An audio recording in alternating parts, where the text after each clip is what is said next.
নমস্কার বন্ধুরা, তোমরা সবাই কেমন আছো? আশা করি তোমরা খুব ভালো আছো।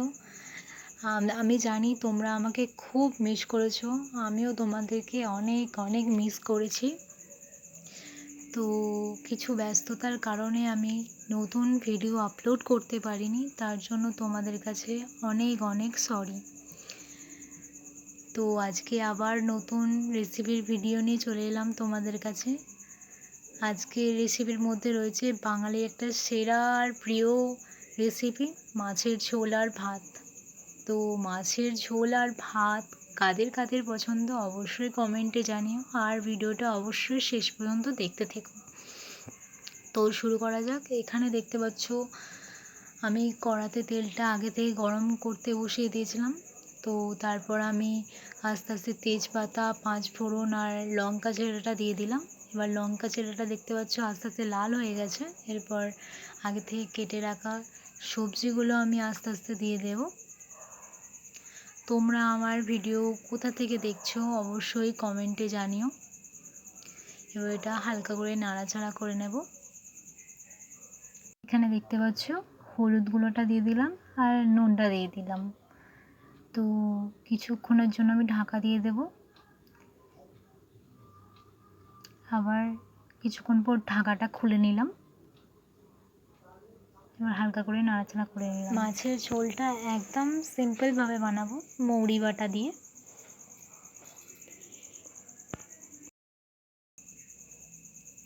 এখানে দেখতে পাচ্ছ আগে থেকে শিলে বাটা মশলা আমি বেটে রেখেছিলাম।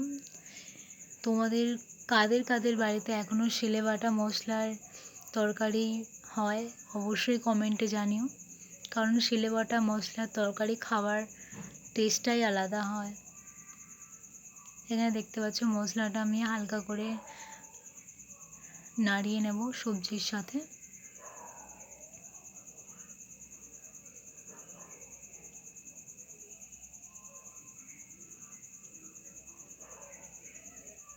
এবার শিল ধোয়া জলটা আমি এর উপর থেকে ঢেলে দিলাম। এবার উপর থেকে হালকা নর্মাল জল আমি পরিমাণ মতো ঢেলে দেব।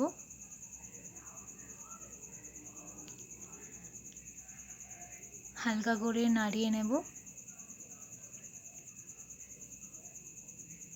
এবার আমি ঢাকনাটা দিয়ে দেবো কিছুক্ষণের জন্য।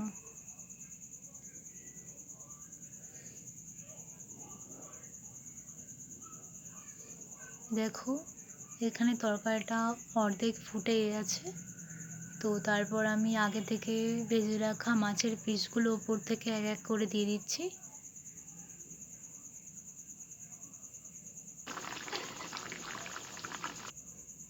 এবার উপর থেকে ঢাকা দিয়ে দেব। কিছুক্ষণ পর আবার ঢাকনাটা খুলে নেব।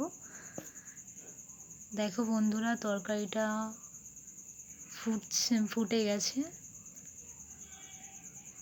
দেখো আলুটা সিদ্ধ হয়ে গেছে, তার মানে আমার মাছের ঝোল একদম কমপ্লিট।